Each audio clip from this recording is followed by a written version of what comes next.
Bonjour à tous. Dans notre mémoire, on a voulu comprendre comment le leadership influence concrètement la gestion des risques financiers et opérationnels au sein d'une entreprise.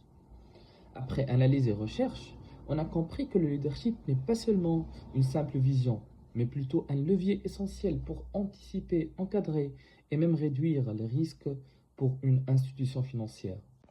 Sur le plan financier, un bon leader adopte une posture proactive, il met en place des outils de veille, favorise la transparence budgétaire et encourage la prise de décision fondée sur les données. Cela permet d'identifier plutôt les dérives, de mieux gérer la trésorerie et de rassurer toutes les parties prenantes. Passons à la partie risque opérationnel. Concernant les risques opérationnels, le leadership joue un rôle clé dans la culture d'entreprise. Un leader engagé développe une culture du signalement des erreurs, encourage la collaboration entre les équipes et met l'accent sur la formation continue.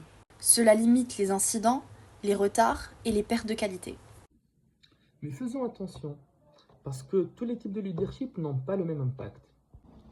Par exemple, le leadership autoritaire peut étouffer l'initiative et peut aussi cacher plusieurs risques. A l'inverse, un leadership participatif basé sur la confiance ne peut que favoriser l'innovation.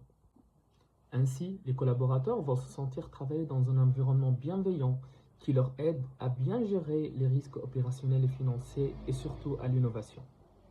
À l'issue de ce mémoire, le leadership apparaît non seulement comme une compétence managériale essentielle, mais également un levier stratégique au service de la performance et à la gestion des risques. Il ne s'agit plus simplement d'autorité ou de prise de décision, mais la capacité à fédérer, inspirer et à mobiliser les équipes autour d'un objectif commun. Le leadership efficace aujourd'hui est participatif, transformationnel et agile.